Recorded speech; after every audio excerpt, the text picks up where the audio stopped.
ನಾವು ಏನೇ ತಪ್ಪು ಮಾಡಿದ್ರು, ಏನೇ ಹೇಳಿದ್ರು, ಏನೇ ನೆನೆಸಿದ್ರು ನಮ್ಮ ತಪ್ಪುಗಳನ್ನು ಕ್ಷಮಿಸುವಂಥ ಗುಣ ಆ ದೇವ್ರು ಕೊಟ್ಟಿರೋದು. ಅದು ಇಬ್ಬರೇ, ಒಂದು ತಂದೆ ಅನ್ನೋ ಜೀವ, ಇನ್ನೊಂದು ತಾಯಿ ಅನ್ನೋ ಜೀವ. ಸೊ ಒಡ ಹುಟ್ಟಿದವರು ಅಣ್ಣ ತಮ್ಮ ಆಗಲಿ, ಬಂಧು ಬಳಗ ಆಗಲಿ, ಯಾರೇ ಆಗಲಿ ನಮ್ಮ ತಪ್ಪುಗಳನ್ನು ಕ್ಷಮಿಸೋಕ್ಕೆ ಯಾಕಂದರೆ ನಮ್ಮ ತಪ್ಪಿಂದ ಅವರಿಗೆ ಗೌರವ ಹೋಗಿದೆ, ಮರ್ಯಾದೆ ಹೋಗಿದೆ ಅಂದರೆ ಅವ್ರು ಯಾರೂ ಮಾತಾಡ್ಸೋಕ್ಕೆ ಬರೋಲ್ಲ.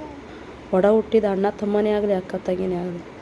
ಆದರೆ ತಾಯಿ ತಂದೆ ಆದವರು ತನ್ನ ತಪ್ಪನ್ನು ಕೂಡ ಮರೆತು ತನ್ನ ಮಗಳು, ತನ್ನ ಮಗ ಅನ್ನೋ ಪ್ರೀತಿ ವಾತ್ಸಲ್ಯನ ತೋರಿಸೋ ಒಂದೇ ಜೀವಗಳು ತಂದೆ ತಾಯಿ ಅನ್ನೋ ಜೀವ. ಸೊ ತಂದೆ ತಾಯಿನಲ್ಲಿ ನಾವು ತಪ್ಪು ಮಾಡಿದಾಗ ಕ್ಷಮೆ ಕೇಳಿ ಸಮಾಧಾನ ಆದರೆ ಒಳ್ಳೆಯದು. ಈಗಿದ್ದ ತಂದೆ ತಾಯಿ ಮುಂದೆ ನಮಗೆ ಸಿಗಲ್ಲ. ಕ್ಷಮೆಯಿಂದ ಎಲ್ಲ ಒಂದು ಸಂಬಂಧಗಳು ಒಳ್ಳೆಯದಾಗತ್ತೆ.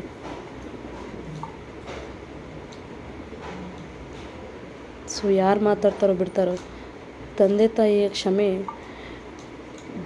ತಂದೆ ತಾಯಿಯ ಆಶೀರ್ವಾದ, ದೇವರು ಕೊಟ್ಟ ಆಶೀರ್ವಾದ ಅಂತಾರೆ. ಹಾಗೆ ತಪ್ಪನ್ನು ಕ್ಷಮಿಸುವಂಥ ಗುಣ ಇರೋದು ತಂದೆ ತಾಯಿ ಒಬ್ಬರಲ್ಲೇ.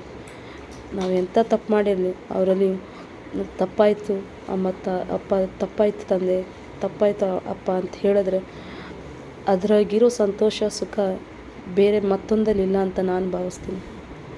ಸೊ ಇದಕ್ಕೆ ನೀವೇನಂತೀರ ಕಮೆಂಟ್ಸ್ ಮಾಡಿ.